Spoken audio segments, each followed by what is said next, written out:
Good morning, my fellow colonists. This is Lakin and Jill, breaking the news. Today's topic at hand are the various taxes imposed by the British. Enduring taxes on imported goods like glass, tea, paint, and lead, the British have imposed yet another restriction on us. The Tea Act of 1773 has limited our purchases of tea to that of only the East India Trade Company. While this is being done to alleviate the war debt from the French and Indian War, it doesn't sit well with the colonists. More from our field agent, Ph.D. Jillian Shabo. Lakin, I am broadcasting to you from the basement of a shop in Boston Harbor. This shop shall remain nameless due to the fact that the owner of this shop, along with several other Sons of Liberty, are currently outside raiding 3 ships that belong to the British East India Trade Company. These 3 ships, the Dartmouth, the Eleanor, and the Beaver, are carrying tea, but they won't be for long because the Sons of Liberty are taking that tea and dumping it into the harbor.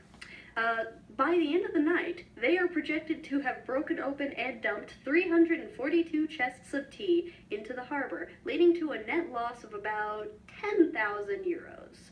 For the sake of the fish, this reporter sure hopes that the tea is decaffeinated or else they'll be up all night. Back to you, Lakin. Well, my fellow colonists, what an eventful night. However, the British still have more up their sleeve. After last night's special and not so delicate tea party, the British have come to impose the coercive acts upon us. The following will be in place until otherwise told. The Boston Port Act has closed the Boston ports until damages and costs have been repaid. The Massachusetts Governing Act has placed a appointed council body and has banned any meetings in its place. The Administration of Justice Act has made the British officers immune to criminal prosecution in the state of Massachusetts. The Quartering Act has required the colonists to house the British troops by any means necessary. Well, you can imagine this doesn't sit well with the colonists. While the intentions of the coercive acts were to isolate Boston and its revolution, it instead rallies support from the remaining colonies, furthering their dislike of the British. While the tension of battle is in the air, be prepared for it at any cost. The informants are set and prepared to watch to inform us whether the attack is to come by land or by sea. That is, 1 lantern by land and 2 if by sea, in the Old North Church. 1 if by land and 2 if by sea? Is that right? This is Jill Chavot, Ph.D., reporting to you from Lexington, Massachusetts, where I was just rudely awakened by some guy riding his horse down the street in the middle of the night at dawn, screaming that the British were coming by sea. Now, of course, I, woke up and got my camera and ran out to yell at him for waking me up 4 hours before work. And to my surprise, he turned out not to be some crazy neighbor, but to actually be Paul Revere, and that the British were, in fact, coming by sea. Our newscaster actually was right about the lantern thing. Good on you, Lakin. So, reports are so far sketchy as to who fired the first shot.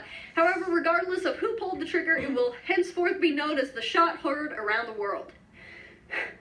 The battle versus Minutemen and Redcoats is currently drawing to a close, as the Redcoats have managed to fall back to Charleston Neck, where they do have naval support waiting for them.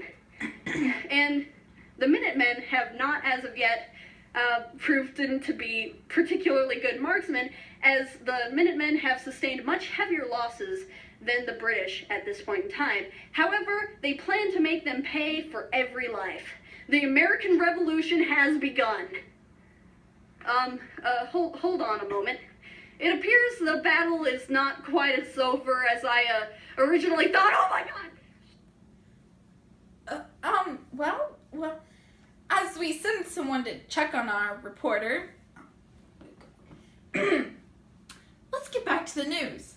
The Continental Congress, who's been meeting since September 5th, 1774, is composed of delegates from the 13 colonies.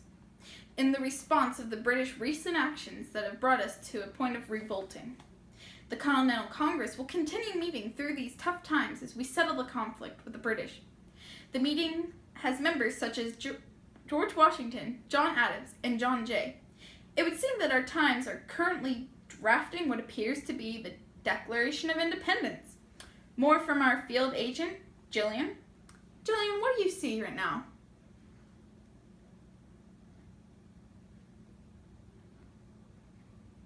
I stand here with a copy of the document that will make history. This is meant to look like the Declaration of Independence, a document signed by those in attendance at the second meeting of the Continental Congress. This document, also called the List of Grievances by its authors, is essentially a breakup letter from America to Great Britain. If Lexington hasn't already shown that we're in war, this declaration should. Back to you, Lexington. Wow, would you look at that?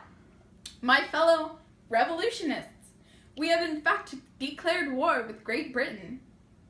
After the signing of the Declaration of Independence, July 4th, 1776, and the sending it off to Great Britain, this letter of grievances doesn't sit well with King George III. The British cracked down with more forces, and the document, the Revolutionary War, has begun. We urge you to help in any ways that you can. Look into our local militia and stay tuned for more. With that, Lakin and Jill wishing you a good night.